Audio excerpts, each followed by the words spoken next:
Welcome back. Let's talk about education. We know that the Colleges of Education Teachers Association of Ghana, CETAG, declared some strike action about some weeks ago, and we are hearing that there is some development in that. We've been joined by the president for CETAG, Prince Obeng-Hima. Good morning to you, sir, and thanks for joining us. What's the latest on your on your strike? Well, good morning to you and then your cherished viewers. Yes, the latest development is that we have called off the strike action. Okay. And it follows the directive given by the National Labour Commission last Wednesday, asking us to, or directing us to call off the action. We, because in the opinion of the National Labour Commission, they had compelled the government to, as it were, provide evidence of full compliance. Bringing timelines or providing them with timelines when those that are yet to be complied will be complied. Okay. So some of them are processes. So in the opinion of the National Labour Commission, we have to call off. So that the responsibility of ensuring compliance will then be carried by the National Labour Commission. Okay. We did not agree totally with the ruling. But as a law-abiding institution, you go to court, you may not have it all. It's a win-win situation. But they don't agree because it wasn't only the allowance issue or the payment of the conditions of service that, court declared the action. The staff audit, which is yet to be made known to us, the report, the all-year-round compensation. But they provided timelines. So all those fines. So when the decision was taken, believing in our bottom-up approach and the fact that the association belongs to the rank and file, and that they even authorized the action, and we, the leaders acting as Langas, had to carry on the action. We needed to touch base with them. So we got every member in every college to vote on the decision, whether we should comply with the NLC's directive or we should press on with the action. After successful voting across the 46 colleges of education in Ghana, majority, overwhelmingly, decided that we have to comply with the NLC directives. And democratic as we are, we have to, go with that. We would like to use this opportunity to thank our members across Ghana for the solidarity shown during the period. At a point that we even lost salary, we saw that there was hope ahead. We saw that there was a need to sacrifice further. We wish to thank them. We wish to also thank the UTAG president and his secretary, Professor Nunu, for the solidarity shown. It's important to place on record that our last appearance at the NLC, Prof. Nunu and his secretary defied all odds, stopped whatever they were doing and followed us to the National Labour Commission. They were part of our team. We also would like to thank the TUC General Secretary, Dr. Ban, and Mr. Kwanche for their pep talks and then bits of advice and strategies they shared with us. Okay. We'd like to thank everybody. And the media, particularly Joy, families, you've been fantastic. You were very generous to us, carrying our story far and what have you. Okay. We understand that some allowances have been paid to you. Is this true? How many months does this allowance cover? The conditions of service. In fact, it was supposed to have been paid up to last month. But because in their opinion, we were not in school last month and they decided to freeze our salaries, that one wasn't passed. So all the arrears on the accrued arrears on the conditions of service, that one has been paid. But as I said, that wasn't the only bone of contention. That was only one of the 4 orders given by the National Labour Commission. So you pay the arrears and the others are outstanding. It's like going to school and scoring 1/4 and claiming you are the best candidate. But the good news is that we've compelled them to provide timelines to each of the orders and how it will be provided, which we are going to serve the media with a copy when the document is ready. So we all use it as a tracker to track how those things are being done, how the timelines they have provided themselves, they will go by the timelines. Okay. We spoke to the NLC yesterday, and the executive secretary was saying that once you had declared a strike on the basis of allowances, they were expecting you to call it off once the monies have been paid.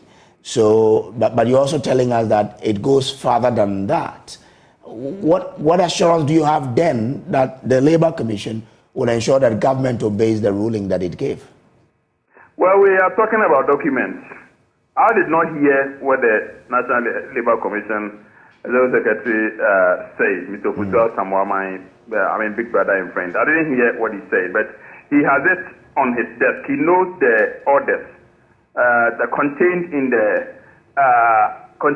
the May 2 ruling, which supersede what every individual or what any individual will prescribe. The orders were there, 4 things to be, to be complied with by the government.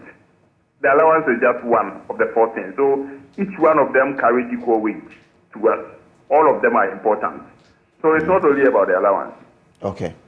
Sure. So as we speak, if we go to the colleges, will we see the teachers there teaching? Yes, we finished with the next meeting and came out with a decision yesterday. We are yet to even write. We are going to the office to officially write the NLC and also write a directive to the members and copy the principals. And you will agree that over the period, people have had to travel. We didn't know when this whole drama was going to end. So people aren't at their stations. So it's fair to give the people up to Thursday to move to their station so that by Thursday, Friday, we should start work. So in principle, we have resumed, or we have resumed, and people have been talked to move down to their station. Okay. That's normally how it's done.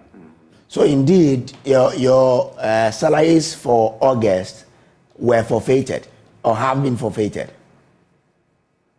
Oh yes, so the salary wasn't paid, but we still maintain that we are not like other professions like medical doctors or people in the water field, so that when you go on strike, the patients you were supposed to have seen, you wouldn't see.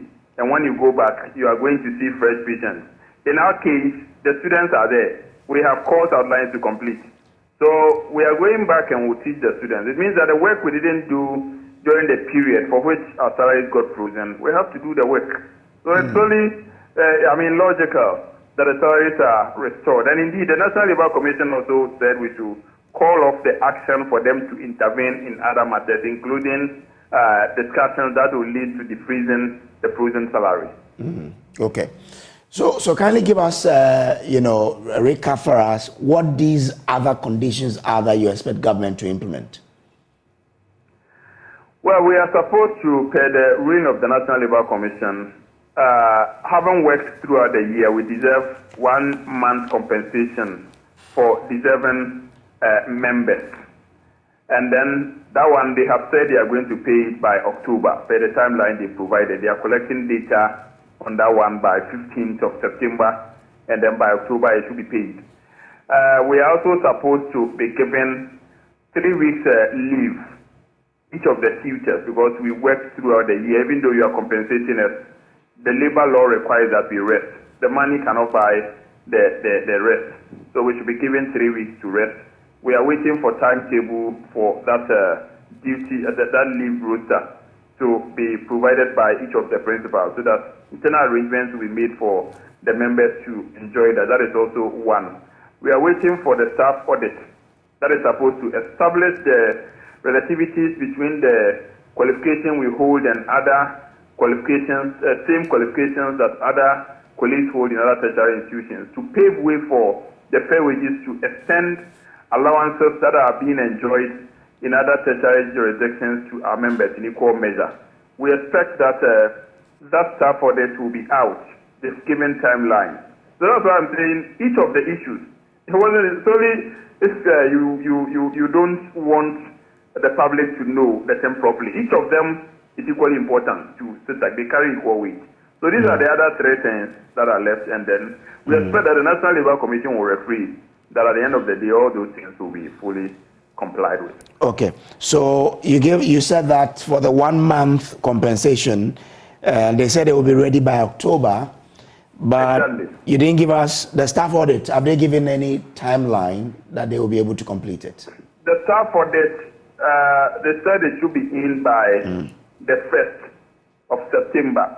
Yesterday we had information that they had released it and it had gone to the minister, so that the minister will have a look at it first, after which it will come to the colleges, and then we'll begin conversation on it. So we're expecting that any moment from now, it should be in. But per the time given, per the timeline stated, it ought to have been with us on the 1st of September. That was the time in the documents of the National Labour Commission. Okay. So once today is 5th, your expectation is that the minister would go through what has been put out there and then the implementation will start. Is that it? Yes, that is what we are hearing. Even though at the National Labour Commission, it wasn't mentioned that it will get to the minister's office before it comes to us, and then we knew it will come to us on the 1st.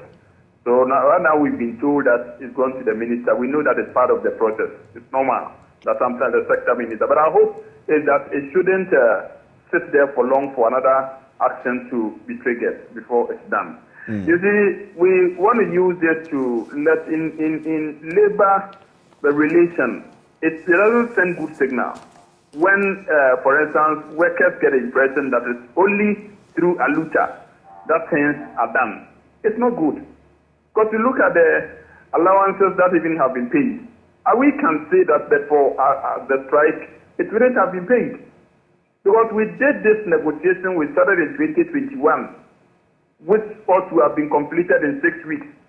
We went for a meeting in Accra about 27 times without any conclusion, until we finally had to go to the National Labour Commission to compel them to trigger compulsory arbitration, put aside fair wages, so that we will do that before it was done. The thing came out 2nd of May for immediate implementation. It was there up until the strike action. So what signal does it send to workers? We should know that when we go on strike, the nation loses. A lot of things could have been done in the colleges within the period that we have gone on strike. So some of the actions, the inactions of the employers, sometimes, they have to sit up and do things right. That is my humble opinion and suggestion, sir. All right. Thank you very much for joining us here. We expect that by Thursday, all of you will be in the classroom to teach our wonderful teacher trainees. Grateful to you for joining us. All the best. Thank you. Prince Obenhima is the president of CETAG, the College of Education Teachers Association of Ghana.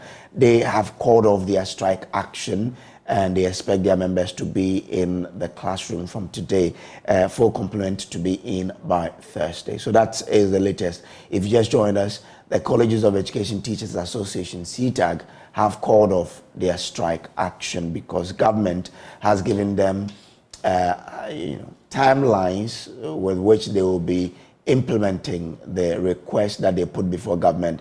Again, they have, government has also paid the allowances that they owed them. Great news for our friends in the colleges of education throughout the country. This is still the AM show.